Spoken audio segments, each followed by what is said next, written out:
7th grade, we read Jules Verne's 20,000 Leagues Under the Sea. And I found it kind of boring. It was not a whole lot of action. It was some, but most of it is description of the fish and the ocean itself. And obviously Jules Verne took great pleasure in describing the underwater world that his characters were exploring. How they survived, how they caught food, how they harvested oxygen, things like that, how the submarine itself worked. I found it very, very boring.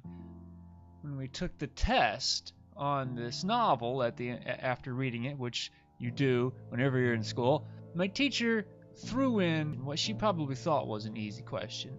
What genre of fiction is 20,000 Leagues Under the Sea? That was the question, and you had to write it in next to it on a line. The answer was supposed to have been science fiction.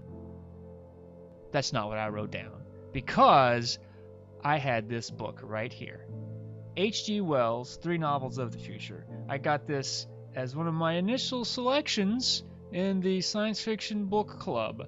I got it because there were 3 novels inside one novel. You get more bang for your penny on that one, man.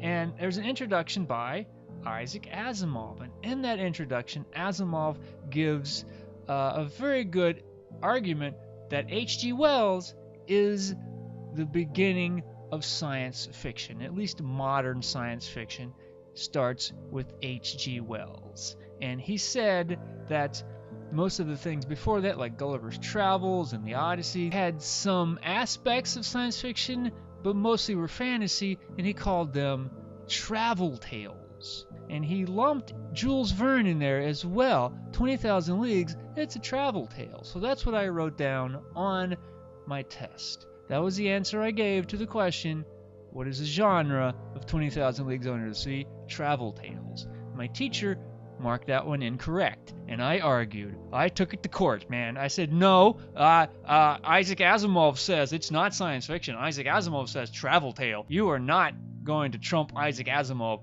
The man knows everything, and you're just a teacher. I was an asshole. What can I say?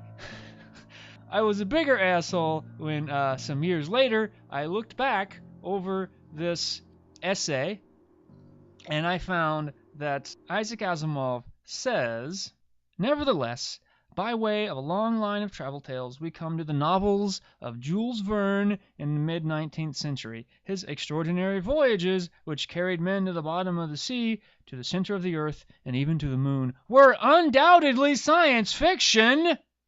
But nevertheless, they were travel tales in the ancient tradition. Part of that sentence, apparently, I chose to ignore in 7th grade because I was an asshole. Yes, Isaac Asimov says that Jules Verne was indeed science fiction. I was a jerk to my teacher, and I wish I could go back in time and apologize. But I can't because I don't have a time machine.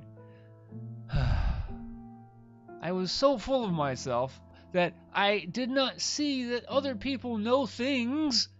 Don't think you know everything, Michael, okay? Yeah, you read a lot and you think a lot, but other people do the same thing, and they often do it better than you. So, learn not to take yourself so freaking seriously, man. Try to be better. Everything will be okay.